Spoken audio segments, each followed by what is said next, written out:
살아계신 하나님 아버지, 귀한 시간 하나님께 예배 가운데 예물 드리게 하시니 감사합니다.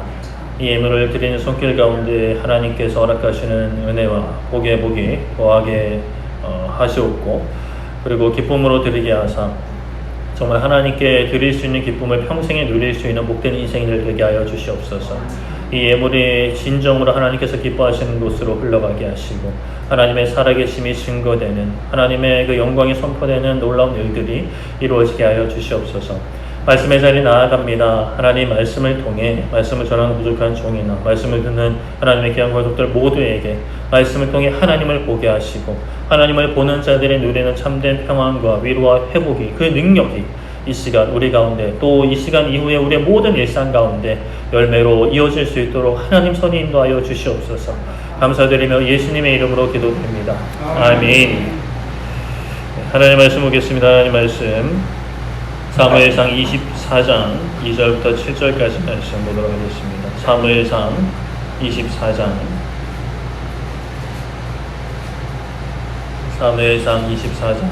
2절부터 7절까지. 사무엘상 24장 2절부터 7절까지.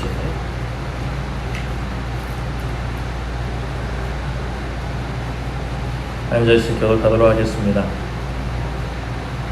사무엘상 24장 2절부터 7절까지 한 절씩 교독하겠습니다. 사울이 온 이스라엘에서 택한 사람 30명을 거느리고 다윗과 그의 사람들을 찾으러 들령서 바위로 갈새.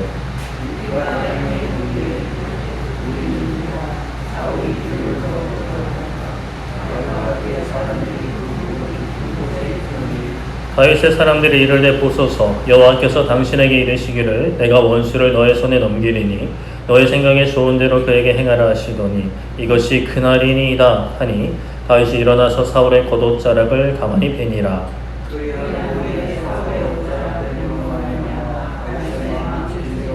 자기 사람들에게 이르되 내가 손을 들어 여호와의 기름 부음을 받은 데 줄을 치는 것은 여호와께서 금하시는 것이니 그는 여호와의 기름 부음을 받은 자가 됨이니라 하고, 다윗이 이 말로 자기 사람들을 금하여 사울을 해하지 못하게 하니라.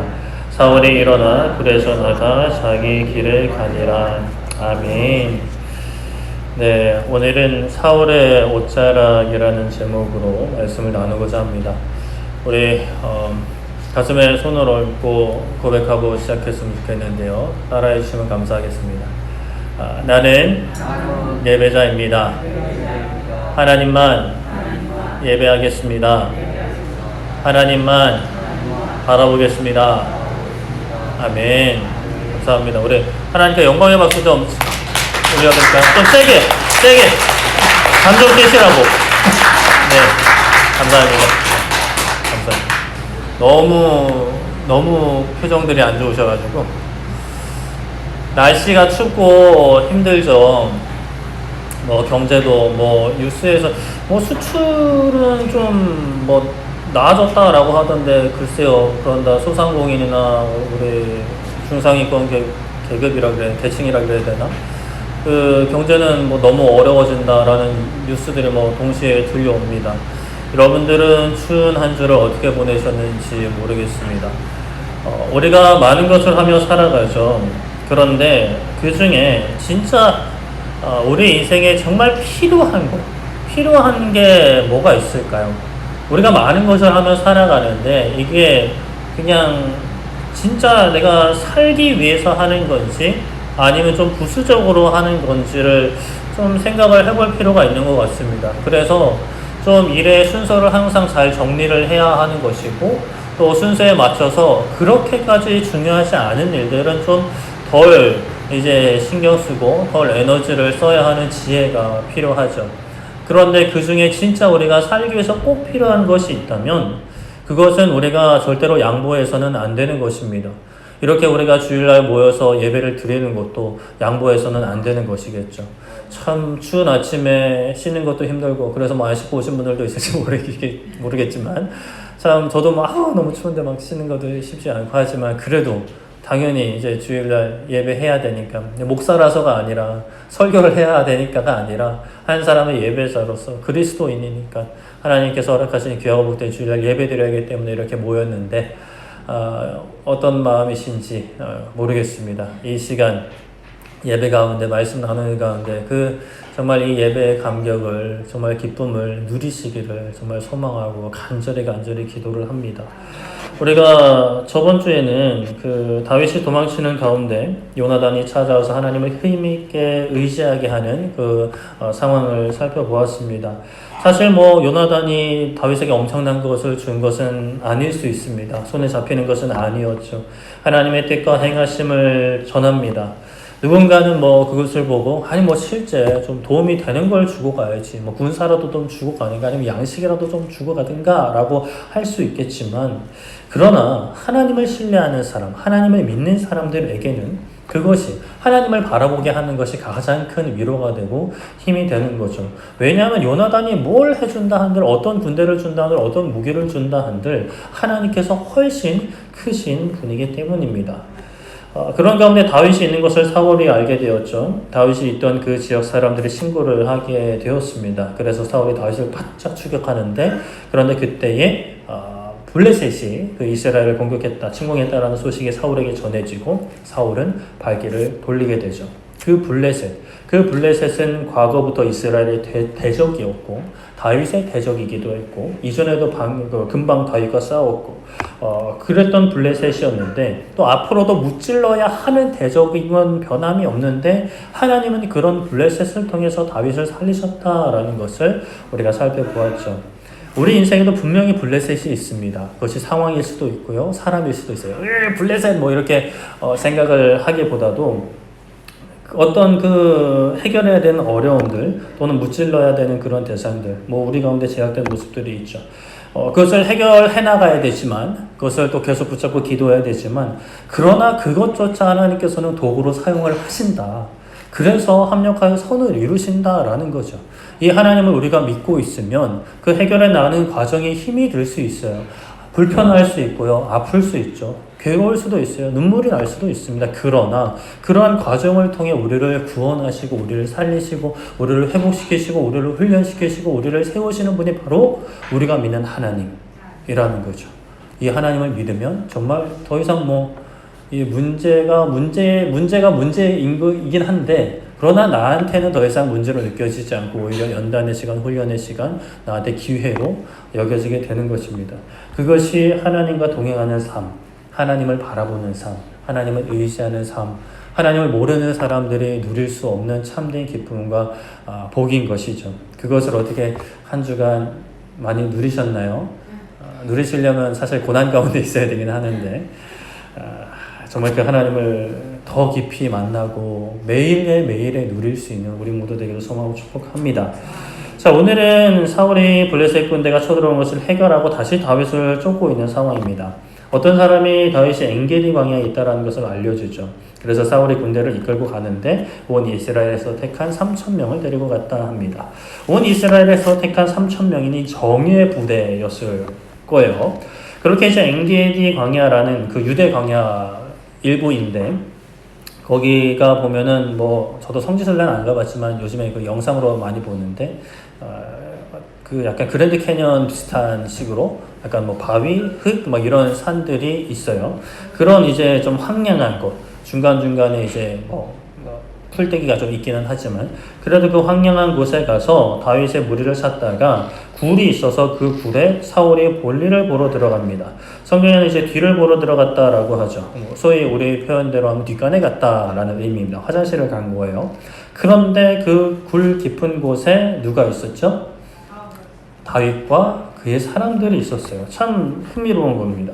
굴이 꽤 깊었던 것 같아요. 아니면 좁았는데 갈수록 다넓어졌든지, 아니면 지금 23장 13절에 보면 다윗과 그의 사람 600명 정도가 이제 언급이 되는데, 600명이 다 같은 굴에 있었는지 아니면 분산돼 있었는지 확실치는 않지만, 그러나 일단은 다윗과 일단의 무리들이 그 굴에 있었던 거예요. 그 굴에 사울이 어떤 경호 인력도 없이 그 굴에 들어오는 거죠. 정예부대 3,000명을 데리고 갔는데 때마침 혼자 이제 그 굴에 들어가는 거야. 여러분들이 다윗과 그의 사람들이라면 어떤 생각을 하셨을까요? 얼른 사울의 볼일을 보고 나갔으면 좋겠다. 무서워 라고 뭐 할 수도 있겠지만 여기서 이제 다윗과 함께하는 사람들의 생각은 달랐습니다. 여기 보면 24장 4절에 다윗의 사람들이 이르되 보소서 여호와께서 당신에게 이르시기를 내가 원수를 너의 손에 넘기리니 너의 생각에 좋은 대로 그에게 행하라 하시더니 이것이 그날입니다 하니 다윗이 일어나서 사울의 겉옷자락을 가만히 베니라 라고 말씀을 하죠. 우리가 다윗에게 이야기하는 거예요. 여호와 하나님께서 당신에게 말하신 것이 있지 않습니까? 내가 원수를 너의 손에 넘기리니 너의 생각에 좋은 대로 그에게 행하라 하셨다라고 이야기합니다. 언제 하나님께서 다윗에게 이런 말씀을 하셨는지 아니면 그냥 뭐 통상적으로 이스라엘 백성들한테 전해지는 말씀인지는 명확치는 않은데 그런데 다윗이 뭐 이 부분을 가지고 하나님께서 언제 그런 말씀을 하셨냐라고 부하들에게 따지지 않는 것으로 보아 실제로 이러한 응답을 받은 것 같기는 합니다.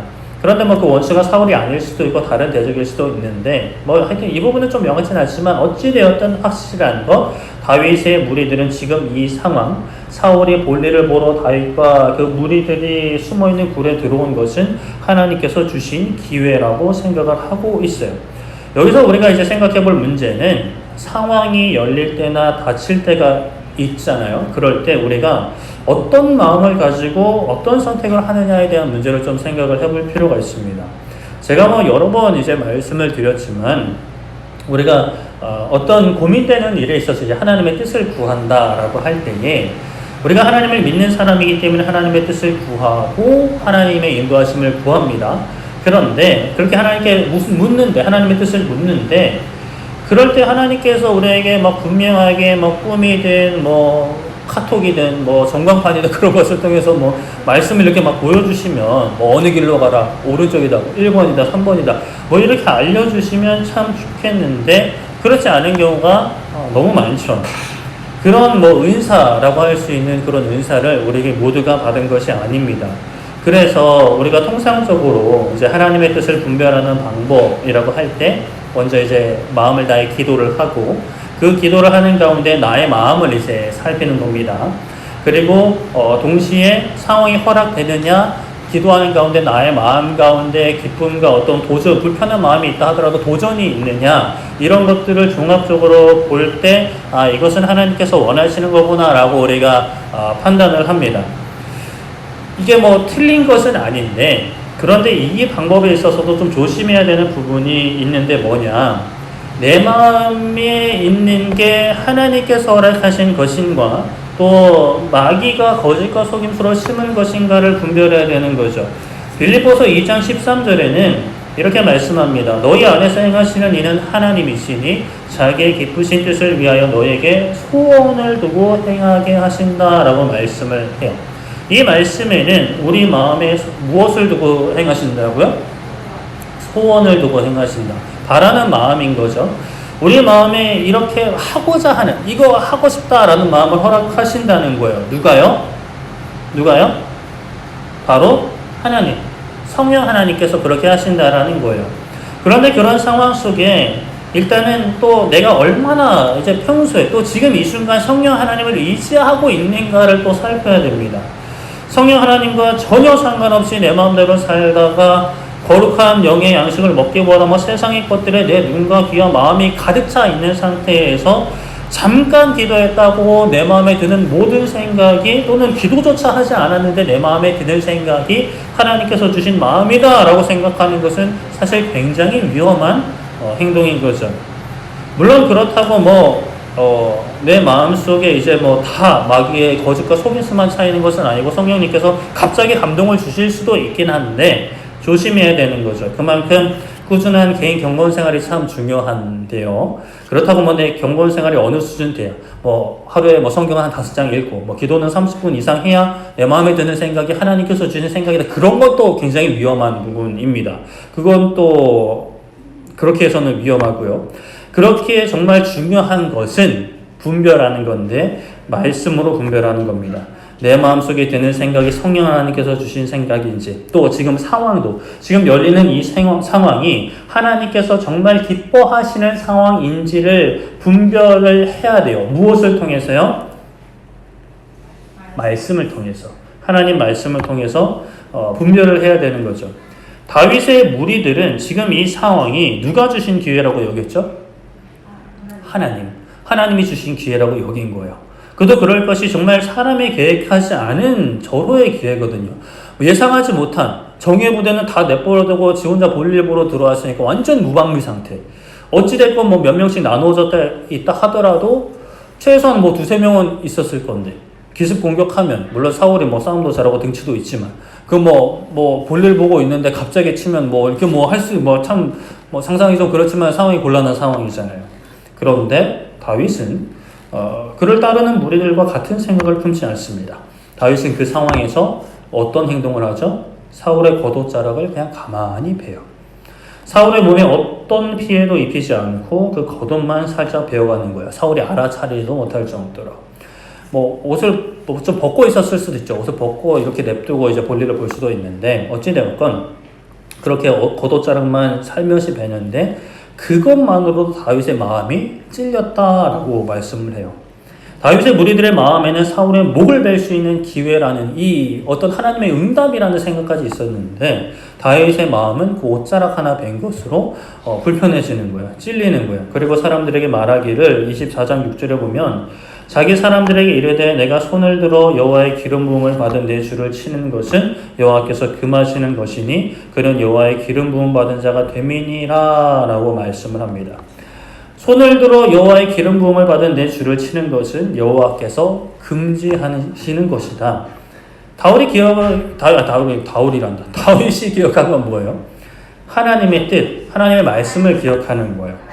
기름 부음 받은 주를 치라는 말씀이, 사실 치지 말라는 말씀이 율법에 명시되어 있진 않아요. 그러나 그와 맥락을 같이 하는 말씀들은 많이 있습니다. 출애굽기 22장 28절에 보면 너는 재판장을 모독하지 말며 백성이 지도자들을 저주하지 말지니라 라는 말씀이 그 중에 하나라고 할 수가 있는데, 이 말씀 속에 등장하는 재판장, 백성의 지도자들은 누구예요?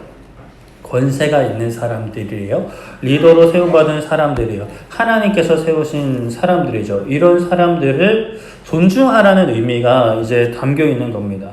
그러면 우리가 사울을 이제 생각할 때, 분명히 사울을 굴에 허락하게 하신 것, 볼일을 보게 하신 것도 하나님의 큰 뜻 안에 있는 것입니다. 하나님이 오케이 하신 거죠. 허락하신 것이 맞아요. 마귀가 그렇게 했다 하더라도 마귀의 어떤 행동도 하나님의 허락 없이는 할 수가 없단 말이죠.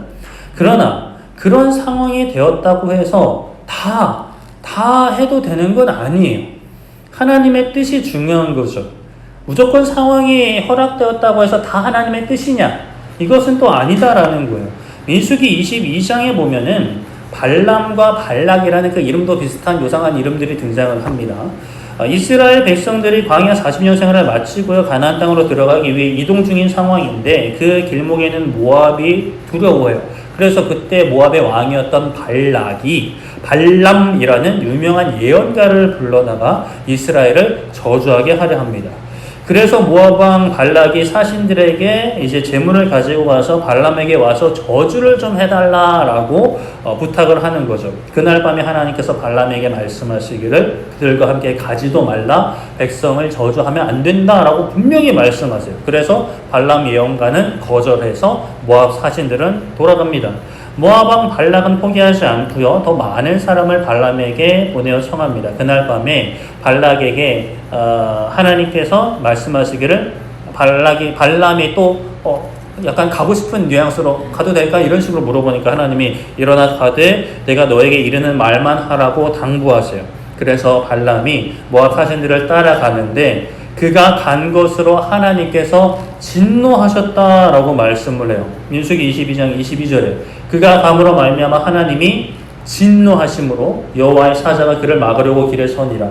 발람은 자기 나귀를 탔고 그의 도종은 그와 함께 있더니 라는 말씀. 그리고 이 뒤에 있는 상황 기억을 하실까요? 나귀가 이제 하나님의 사자를 보고 막 피하려고 하는데 발람은 이제 나귀가 말을 안 들으니까 나귀가 때리고 막 나귀 막 죽이려고 하니까 하나님이 나귀 입을 여셔가지고 나귀가 말을 하는 거죠. 내가 당신한테 언제 이렇게 뭐 한 적이 있느냐? 내가 당신 살리려고 막 이런 식으로 이제 얘기를 하는 에피소드가 이 사건인 거죠.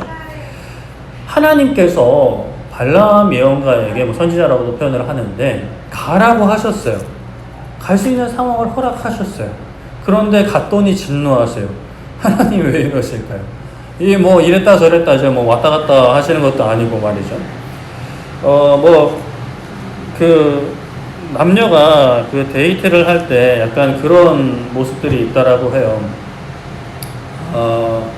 오늘 뭐 먹고 싶냐라고 이제 한쪽이 물어보면 한쪽이 아무거나 먹고 싶다, 아무거나 먹으면 된다라고 이렇게 대답을 할 때가 있죠. 그러면 아무거나 먹고 싶어? 그러면 진짜 아무데나 가요. 그럼 어떻게 돼요? 안 먹고 앉아 있는 거예요. 그래서 왜 안 먹냐고, 왜 밥알 새고 앉아 있냐고 물어보면 이건 내가 먹고 싶은 게 아니었다. 뭐 이런 식으로 이야기하면 데려간 입장에서도 열받고 따라간 입장에서도 열받는 그런 상황이 되는 거예요. 왜 그럴까요? 왜 그러는 거예요? 왜 아무거나 먹고 싶다 그랬는데 왜 미리 선택지는 정해져 있는 그런 그 아무거나 먹고 싶다고 한 그 마음 속에는 그런 마음이 있는 것 같아요. 좀 상대방이 내 마음을 좀 헤아려 줬으면 좋겠다. 평소에 내가 이야기한 것들이 있잖아요. 내가 좋아하는 것들, 싫어하는 것들을 이야기한 게 있잖아요. 그리고 오늘 좀 뭐 날씨든 뭐든 좀 분위기도 보고 좀 센스 있게 선택을 하면 서로 기분 좋게 먹을 수 있을 것 같은 마음이 있는 거예요. 근데 사실 좀 반대 입장에서도 속 터지는 일일 수 있긴 한데 서로 좀 마음이 상하는 일인 거죠. 평소에 말한 것을 알고 그 뜻을 알고 그 성향을 알고 있었다면 그런 선택은 안 했을 수 있을 것 같아요. 하나님께서 우리에게 말씀을 주셨어요. 사실 충분하게 이미 우리에게 기본적인 하나님의 성품을 알려주셨어요. 그래서 우리가 살아가는 삶 가운데 어떤 상황이 허락된다라고 해서 다 해도 되는 게 아니에요. 내가 유튜브 사이트에 접속할 수 있다고 해서 아무거나 다 봐도 되는 거 아니고요. 내가 입이 달려있다라고 해서 아무 사람이나 막 험담해도 되는 거 아니에요. 나에게 돈이 주어졌다라고 해서 내가 원하는 대로 다 쓰는 것이 아닙니다. 하나님께서 기뻐하시는 것이 아니면 안 하는 거예요. 나에게 시간이 주어졌다라고 해서 내 마음대로 사용하는 것 아닙니다. 어떤 상황이 주어졌다고 해서요, 우리가 모든 것을 해도 되는 것 아니에요. 하나님의 뜻이 있는 거죠. 하나님께서 기뻐하시는 방향이 있어요. 하나님께서 우리에게 그 상황을 허락하시고 그 가운데 어떤 믿음의 선택을 하는지 보십니다. 다윗은 어떤 선택을 했죠? 기름 부음 받은 자를 함부로 해치지 않는다. 하나님께서 세우신 사람을 함부로 해치지 않는다라는 선택을 한 거예요. 그래서 겉옷자락을 베긴 했는데 그것만으로도 마음을 아파해요. 자, 기름 부음 받은 자. 자, 기름을 붓는 것은 어떤 행위일까요? 어떤 의미를 가지고 있을까요? 출애굽기 28장 41절에 보면 너는 그것들로 너의 형 아론과 그와 함께한 그의 아들들에게 입히고 그들에게 기름을 부어 위임하고 거룩하게 하며 그들이 제사장 직분을 내게 행하게 하시며 라고 말씀을 합니다.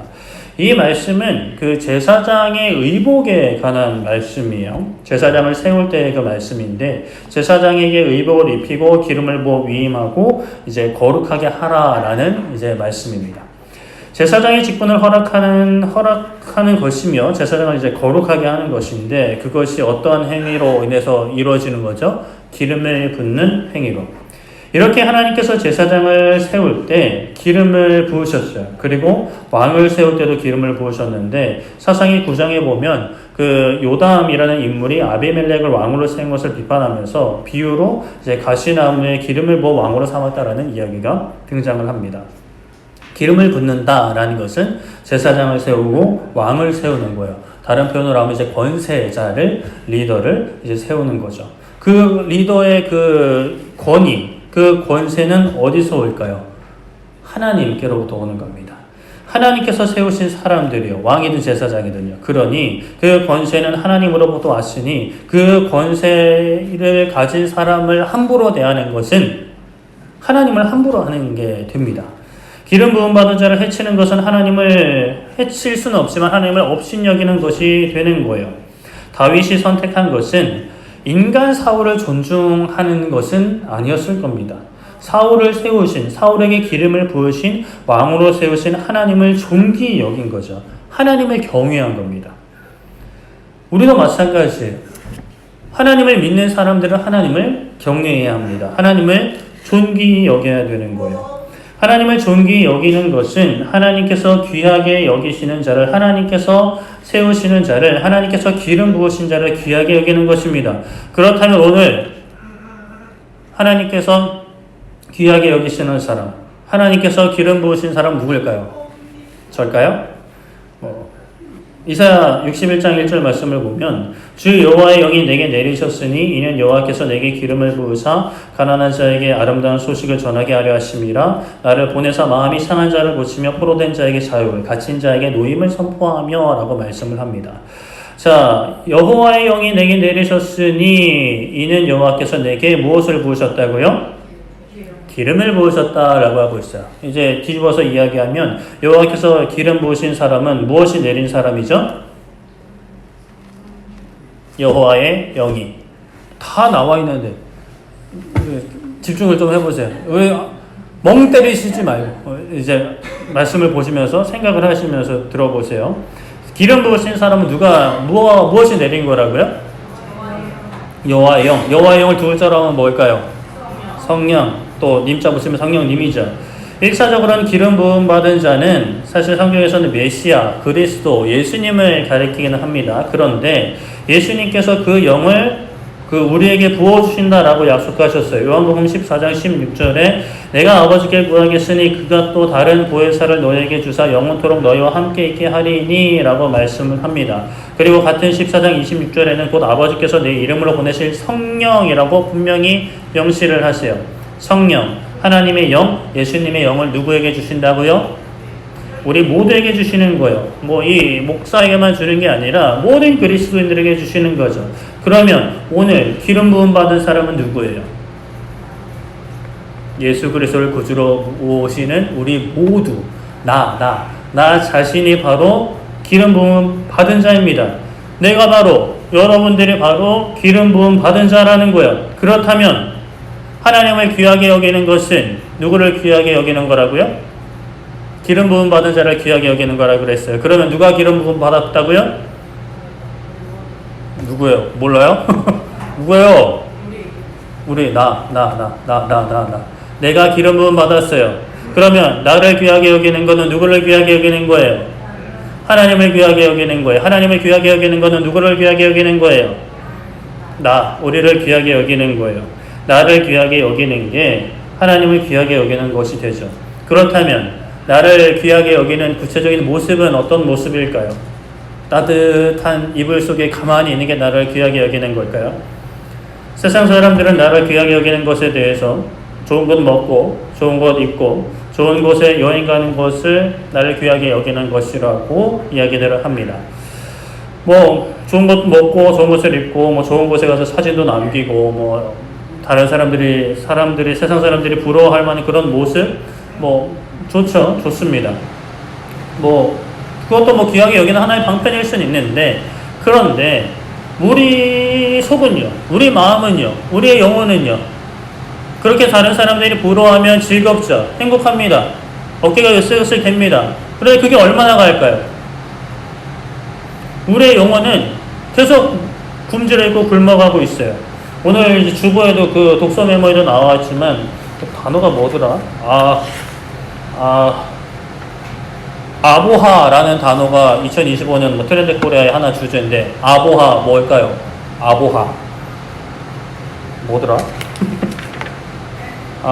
아주 보통의 하루. 아주 보통의 하루. 그렇게 대단한 하루 필요 없다라는 거예요. 아주 보통의 그냥 일상, 그냥 큰 문제 없는 그 일상을 추구한다라는 거예요. 그렇게 자랑할 만한 그런 게 아니라. 그런데 그런 것조차 우리의 마음을 완전히 만족하게 해주는가? 결국에는 그 가운데도 그 일상이 지속되면 그 마음 가운데 빈자리를 채울 수 없어요. 마태복음 4장 4절에 이렇게 말씀하죠. 왜 이렇게 넘어가지?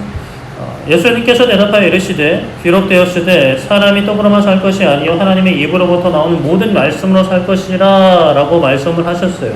우리가 육체의 양식을 먹어야 육신이 살아가듯이 영도 영의 양식을 먹어야 되는데 이런 영의 양식은 먹지 않고 세상의 것들로 우리가 마음을 채우려고 하고 세상의 자랑으로 사람들의 어떤 부러움으로 채우려고 하면 우리의 육신은 뭐 번지르르 할 수 있어요. 사람들이 보는 내 평가는 뭐 좋아질 수 있을지 모르겠어요. 그런데 우리의 영혼은 계속 어떻게 돼요?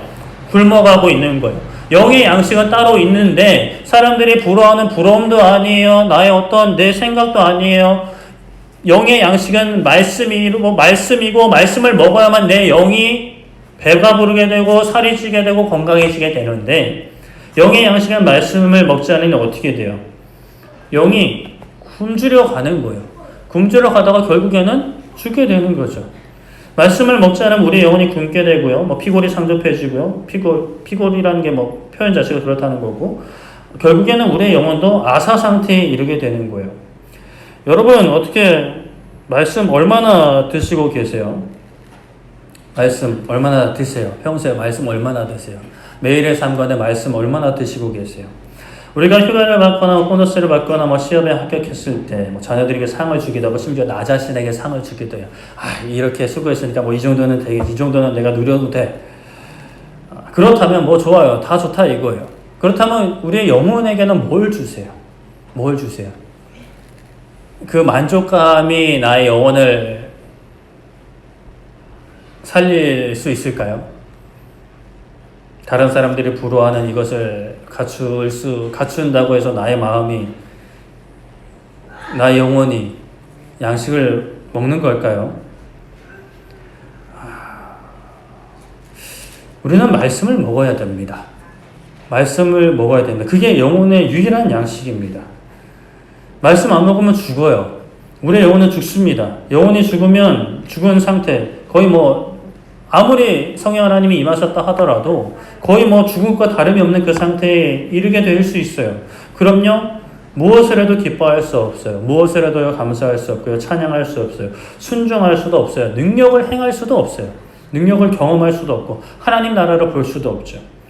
그런데 말씀을 먹으면 해결이 되는데 또 조심해야 될 부분이 말씀을 먹기만 하면 또 문제가 돼요. 육의 양식도 계속 먹기만 하고 누워있으면 어떻게 돼요? 건강해지고 막 몸이 튼튼해질까요? 물론 진짜 너무 힘든 상태, 그러니까 정말 막 진짜 결핍 상태, 막 30일간 바다에서 포효를 한 상태에서는 먹고 누워 있어야죠. 뭐 주사도 맞고 수액도 맞으면서 누워 있어야 되는 게 맞아요. 근데 보통의 사람들 같은 경우는, 그리고 그 어느 정도 이제 회복이 됐어요. 그러면 먹고 누워 있으면 어떻게 돼요? 소가 되는 거예요. 소화가 안 돼서 소가 되는 거죠. 육의 양식도 계속 먹기만 하고 누워 있으면 그 영양분이, 그 귀한 영양분이 계속 이제 엉뚱한 곳에 쌓이는 거죠. 엉뚱한 곳에 과하게 쌓이게 되면 이제 그게 이제 만병의 근원인 비만이 되는 겁니다. 영적인 양식의 말씀도 듣기만 하고 배우기만 하면 영적인 비만이 생기게 돼요. 영적인 비만은 뭘까요? 바로 같은 만자를 쓰는 교만이라고 할 수 있어요. 말씀을 알아요. 말씀을 많이 먹어서 말씀을 알아요. 근데 그 말씀을 가지고요, 무엇을 해요? 비판해요. 정죄해요. 오늘 설교는 한 60점 정도 되겠네. 뭐 이런 식으로 뭐 비판 하실 수도 있겠죠. 그리고 목회자의 설교뿐만이 아니라 다른 사람의 예배 태도를 가지고도 평가할 수가 있을 것 같아요. 다른 사람의 언행과 삶의 모습들을 평가하는 거예요. 정죄하는 거예요. 교만인 거죠. 설교 평가하셔도 됩니다. 다른 사람의 모습들을 보며 분별하는 것 어느 정도 필요합니다. 그러나 거기서 이제 그쳐버리면, 이제 그게 전부가 돼버리면 영적인 양식은 먹기는 먹는데 영적인 비만, 교만이 되어서 이거 안 먹을 때나 많이 먹을 때나 비슷한 상태가 되어버리는 거죠. 요한복음 4장 34절에 예수님께서 이르시되 나의 양식은 나를 보내신 이의 뜻을 행하며 그의 일을 온전히 이루는 이것이니라 라고 말씀을 하세요. 양식, 영혼의 양식, 영적인 양식을 말씀하고 계시는데 그 양식이 나를 보내신 이의 하나님의 뜻을 행하며 하나님의 일을 온전히 이루는 거다라고 말씀을 하십니다. 우리가 양식을 먹었으면 뭐 해야 돼요? 움직여야 돼요. 먹고 누워있으면 마음은 편할지 몰라요. 그게 적응돼 버리면. 근데 사실 진짜 건강을 생각하는 사람이라면 마음도 불편할걸요? 어떠세요, 여러분들은? 먹고 눕는 게 좋으세요? 근데 그게 이미 좋은 상태면 지금 사실 빨리 병원 가보셔야 돼요. 정기검진 받아보셔야 돼요. 영양분을 섭취를 했으면 그것을 소비를 해야 돼요. 소비를 해야 되는데 또 우리가 뭐 가만히 앉아서 사무직 하시는 분들은 어떻게든 점심 드시고 좀 산책이라도 하시잖아요. 그렇게라도 해서 움직여야 돼요. 그래야 내 몸이 건강해지는 거죠. 육의 양식을 먹고도 움직여야 건강해지는 것처럼 영의 양식도 먹고 움직여야 될까요? 어떻게 움직여야 될까요? 비판하고 정죄하는 것보다 움직이는 게 아니고 먼저 해야 될 거 기도해야 됩니다. 그 말씀대로 살아갈 수 있도록 말씀을 먹었잖아요. 말씀을 들었잖아요. 뭐 외웠잖아요. 뭐 했잖아요. 뭐 했으면 기도해야죠. 그 말씀을 붙잡고 기도하고 하나님 앞에 엎드려야 돼요. 내가 이 말씀대로 살아갈 수 있도록, 내가 이 말씀에 순종할 수 있도록 기도해야죠. 그리고 기도만 하는 것이 아니라 실제 행동으로 우리가 헌신해야 합니다. 봉사해야 됩니다. 교회 안에 다양한 봉사의 자리가 있죠. 헌신의 자리가 있습니다. 제가 뭐 여러분들 더 막 고생시키려고, 더 부려먹으려고, 뭐 제가 뭐 더 큰 교회 목사 되려고 여러분들한테 이런 말씀을 하는 게 아니라 말씀을 열심히 먹고 하나님 앞에 겸비하여 기도하고 어떤 모양이든지 우리가 교제하며 섬겨야 돼요. 나의 시간과 정성과 힘을 들여서 봉사하고 헌신해야 됩니다. 그리고 그 가운데 교제가 있는 거죠. 교제. 함께 삶을 나누고 살아가는 그 발걸음이 다 교제입니다. 특히 어떤 사람들과 교제해야 될까요? 불편한 사람들. 내 마음에 맞고 내 마음에 편한 사람과 있으면 그거 사실 소화 안 돼요. 말씀이 소화가 안 되는 거예요. 말씀이 소화가 되려면 불편한 사람들과 함께 해야 돼요. 밥 먹고 누워있는 게 편할 수는 있죠. 그런데 움직이는 건 사실 불편해요. 귀찮을 수 있어요. 그러나 움직여야 돼요. 불편한 사람들과 함께 있으면서요. 그 불편해하는 마음이 무엇인지 하나님 앞에 겸비하여 기도하며 살펴야 되고요. 그런 관계조차 품어야 되고 용납해야 되고 용서해야 되고 그런 불편한 사람조차 사랑해야 되는 그 발걸음을 통해 말씀이 소화가 되는 거예요. 그냥 먹고 가만히 있는다고 소화되는 건 아니에요. 우리 육신은 뭐 가만히 있어도 어느 정도 소화가 되긴 하지만 그러나 영의 양식은 먹고 받아들이고 소화시키려면 움직여야 된단 말이에요. 내 삶을 그 말씀의 자리로 나아가야 되는 거죠. 그리고 또 중요한 건 교회 안에서만 또 봉사하고 끝나는 게 아니라 교회 밖으로도 나아가서 헌신해야 됩니다. 사회봉사만을 이야기하는 게 아니라 그 가운데 정치경제사의 문화, 내에게 허락하신 삶 가운데서 하나님의 사람으로서의 정체성을 지켜나가는 거죠. 하나님의 사람, 우리가 소금이라고 하잖아요. 짠맛을 잃어버리지 않는 사람들이 되어야 되는데 소금을 넣으면 뭐든지 짜집니다.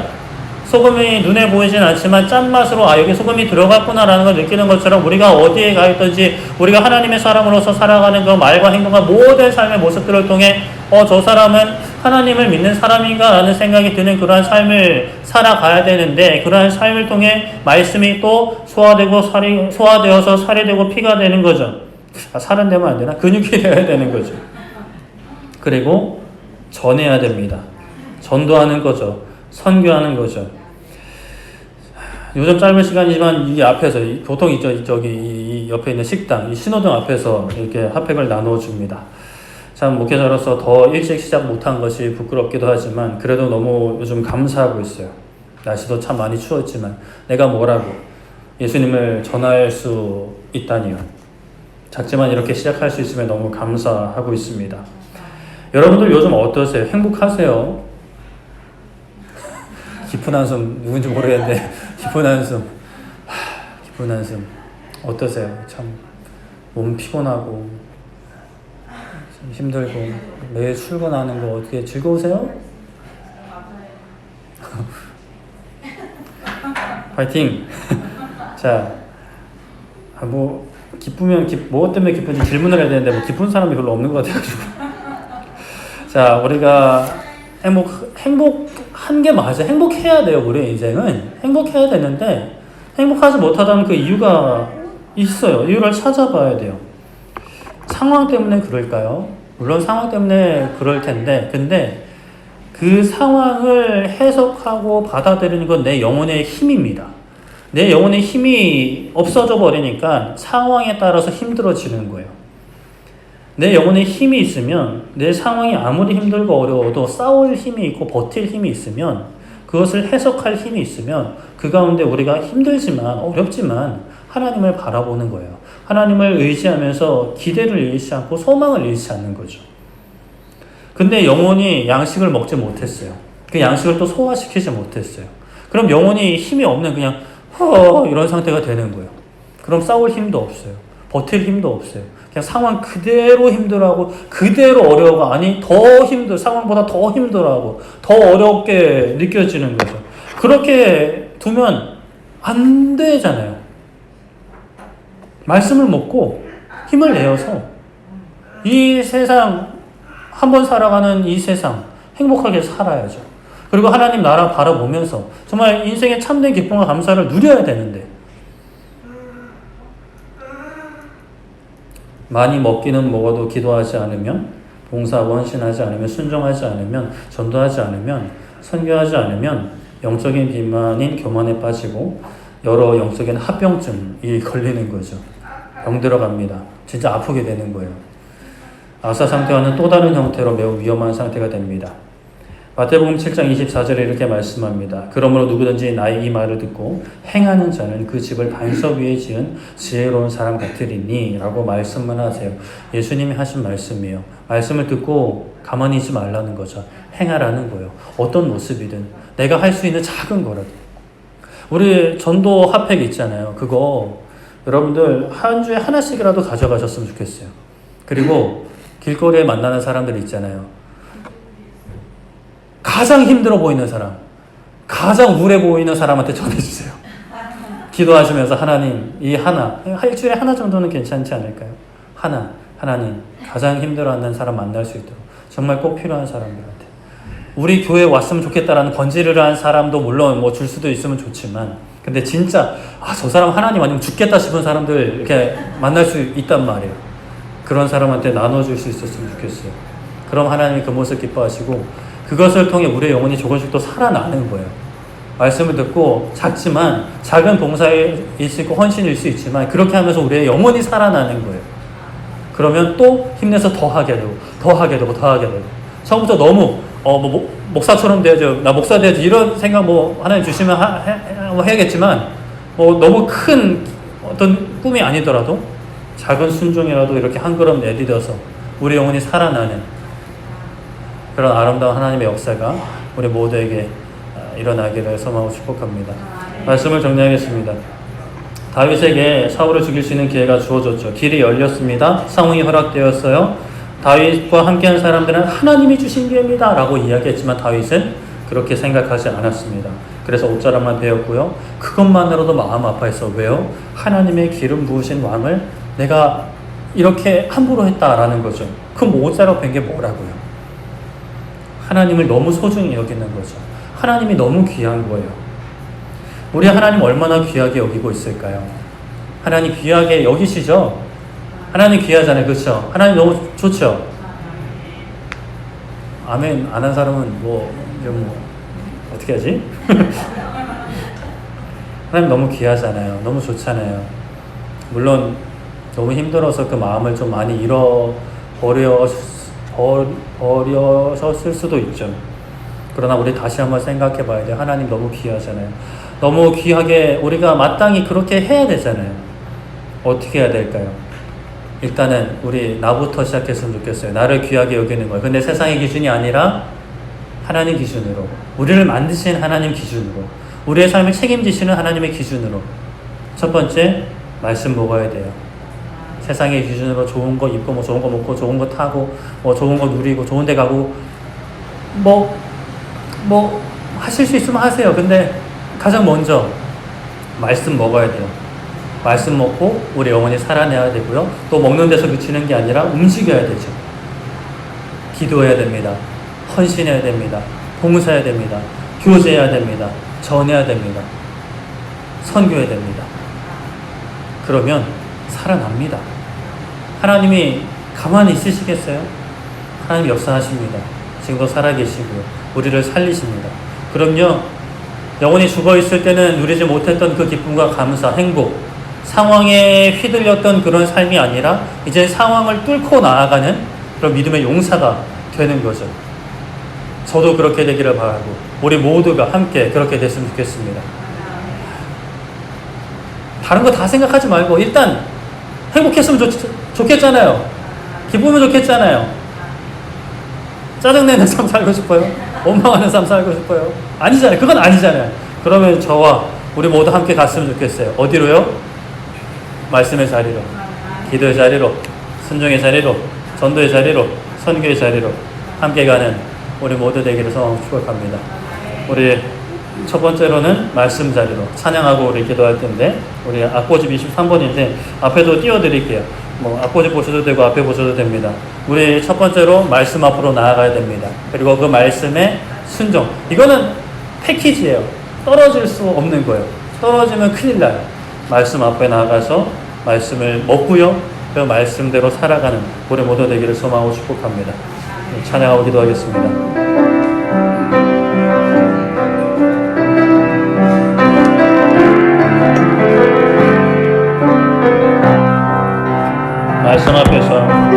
말씀 앞에서 경외함으로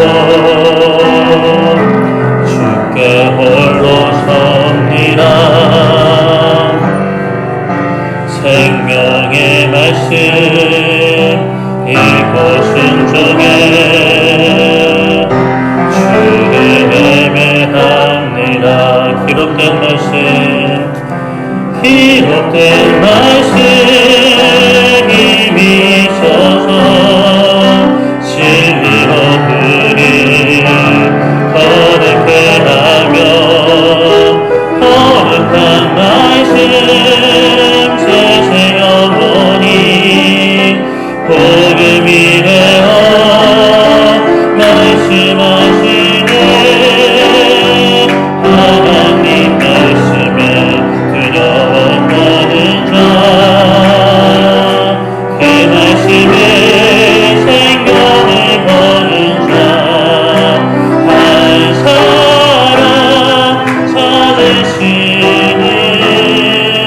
주님의 약속을 믿어로 하나님 말씀에 운명을 거는 자, 순종하며 주 따라가는 자, 영원한 하나님 나라 이뤄갈 주의 교회요 일어나라. 주 말씀은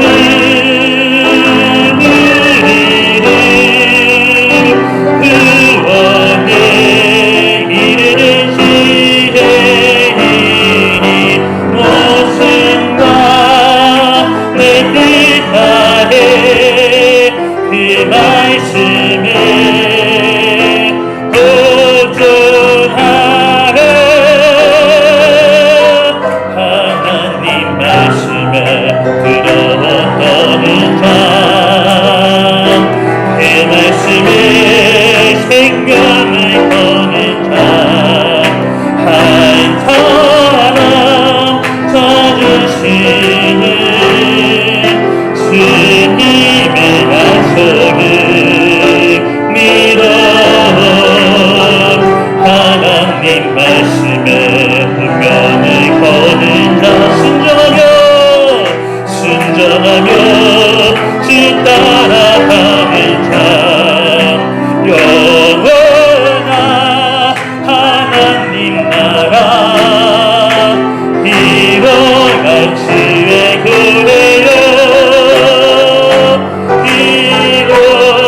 일어나라. 아멘. 이 시간에 함께 기도할게요. 하나님, 우리의 말씀의 양식 먹기 원합니다. 우리의 영혼이 살아날 수 있도록. 하나님, 저 너무 힘들어요. 하나님, 저 너무 괴롭고 너무 외롭고 지칩니다. 하나님, 상황은 너무나 힘들고요, 너무나 눈물만 납니다. 하나님, 나의 영혼이 살아나서 이 모든 상황 가운데 기쁨을 고백하게 하시고 감사를 고백하는 삶이 되게 하여 주시옵소서. 하나님의 나라를 보며 좀 아버지는 사람답게 살기를 원합니다.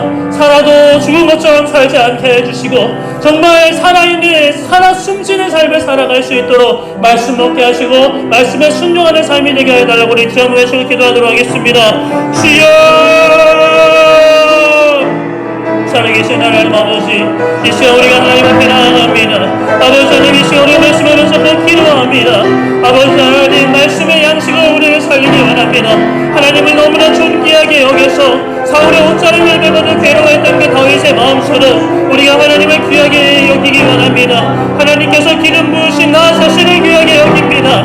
나 자신을 귀하게 여기고 싶은데 세상의 기준으로 귀하게 여기는 것이 아니라 아버지 하나님, 나의 영혼을 살리는 말씀을 먹게 하여 주시옵고 이 말씀대로 살아가 아버지 우리 영혼이 다시 살아나게 하여 주시옵소서. 메마른 뼈들의 생기를 허락하여 주셔서 아버지 큰 근대로 이루신 하나님의 그 능력을 의지하며 아버지 말씀의 자리로 다시 나아가기 원하고 아버지 그 말씀의 작은 시점부터 해나가기 원합니다. 아버지 하나님, 기도할 때 아버지 하나님 힘주시고 아버지 순종할 수 있는 마음 주시고 도전할 수 있는 마음 주시고 하나님의 역사를 기대하는 은혜를 허락하여 주셔서 아버지 기대를 잃어버리고 기도도 놓아버렸던 우리의 삶 가운데 다시 말씀을 붙잡고 기도하게 하여 주시고 아버지 기도할 때 참된 소망을 아버지 하나님 우리에게 허락하여 주셔서 하나님의 역사를 보게 하여 주시고 하나님의 나라를 보게 하여 주시고 하나님의 나라를 세우는 참된 기쁨과 감격을 세상에서는 맛볼 수 없는 참된 감사를 세상에서는 얻을 수 없는 참된 행복을 하나님 안에서 얻게 하여 주시고 하나님 안에 살아갈 힘과 살아갈 목표를 하나님 허락하여 주셔서 헛되이 살아가지 않게 해주시고 기쁨과 감사함으로 이 땅 가운데 참된 아버지 하나님 사명의 길을 걷게 하여 주시옵소서.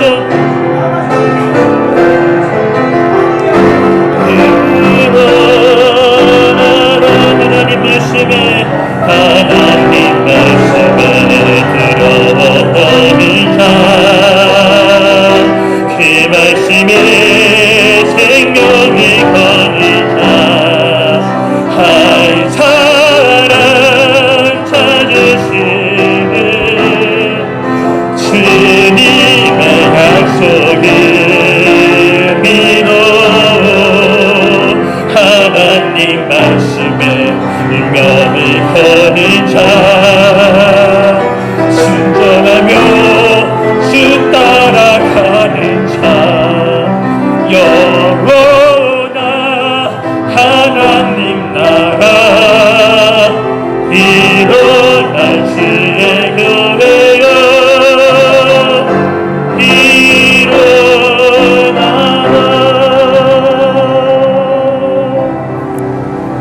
살아계신 하나님, 영원히 죽어버려서 기쁨과 감사를 누리지 못하고 상황과 나의 연약함에 함몰되어서 괴로워하고 있는 이들이 있지는 않습니까? 괴로운 것조차 깨닫지 못하고 신음조차 내지 못하고 그저 그렇게 살아왔기 때문에 이게 인생인 것처럼 세상에 잠깐의 즐거움만 맛보면서 그것이 없으면 다시 한숨 쉬며 살아가는 인생을 살고 있지는 않습니까?